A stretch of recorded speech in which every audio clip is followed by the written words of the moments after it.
So my second video for the year is really about something I learnt in discussion with my sister. My sister and I have had moments, ups and down moments in our life, like probably most families have, most sisters have. We had some pretty intense stuff happen in our life that we managed to navigate through for a lot of years. Some of that came to a head probably 5 or more years ago. We didn't speak for a long time, and that's a whole nother story.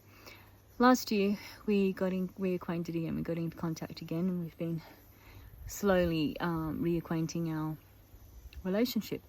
And on New Year's Day I talked to my sister. She came around and visited me where I was staying. We had some conversation. She stayed longer than we were expecting, and we ended up inevitably getting into, we didn't get into deep discussion over some of the past or the history or any of that stuff.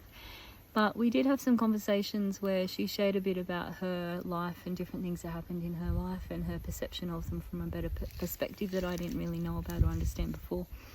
And I did the same. And what I learnt from this experience, I was thinking about this today, is that a lot of people in relationships, especially family relationships, we have difficulties with things. We have rifts that are caused in those relationships, and more often than not those rifts are just based on lacks of communication. So what I discovered talking to my sister was that there were events that had happened in our lives where we had different perspectives on the event. So feelings were hurt based on how we took the event at the time, how we perceived it, about how we received it, and the responses in myself relative to her behavior or the words she said to me, and how those things hurt me, were all about how I was receiving it, the filters through which I was processing it.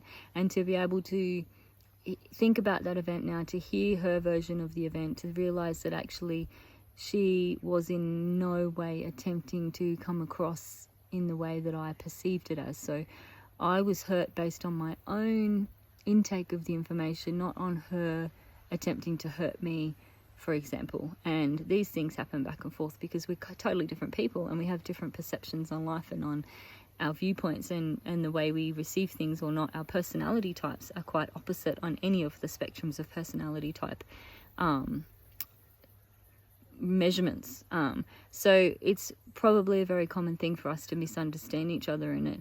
If we'd have understood who we are, understood who the other one is, been able to realize my personality is this way and I'm going to receive this way, your personality is that way, you're going to receive it that way, we'd be able to better communicate with each other. We'd be able to talk to each other in a way that was more receptive and caring and considerate of the other person, and also to be able to receive what they were saying in a way that is not reading into stuff, not taking things on that actually probably weren't even real, on a sense. So communication's a big thing. Understanding who you are, understanding who the other person is, and really being able to know that everybody's living their journey, everybody's got their soul story, everybody's got their deeper story. So instead of maybe taking a perspective where you're being hurt or you're receiving pain or trauma or suffering, maybe you don't need to be seeing things that way. Maybe that's not how it's intended. Maybe you're reading into the situation, you're seeing it through your own filters. And if you pause for a while and you think about, from a heart space, a soul-aligned heart space, and you think about that person with love, do those things that upset you really matter to you? Everything's a reflection back onto you. Why am I upset? Why am I feeling upset? Is this something that I'm holding on to? What's causing me to feel this emotion? And if we all did that a bit more often, then perhaps we'd all get along better, and we wouldn't have to have 4 or 5 year rifts in relationships with people who are in our family that we actually love. And so that's my thought for today. Much love to you all.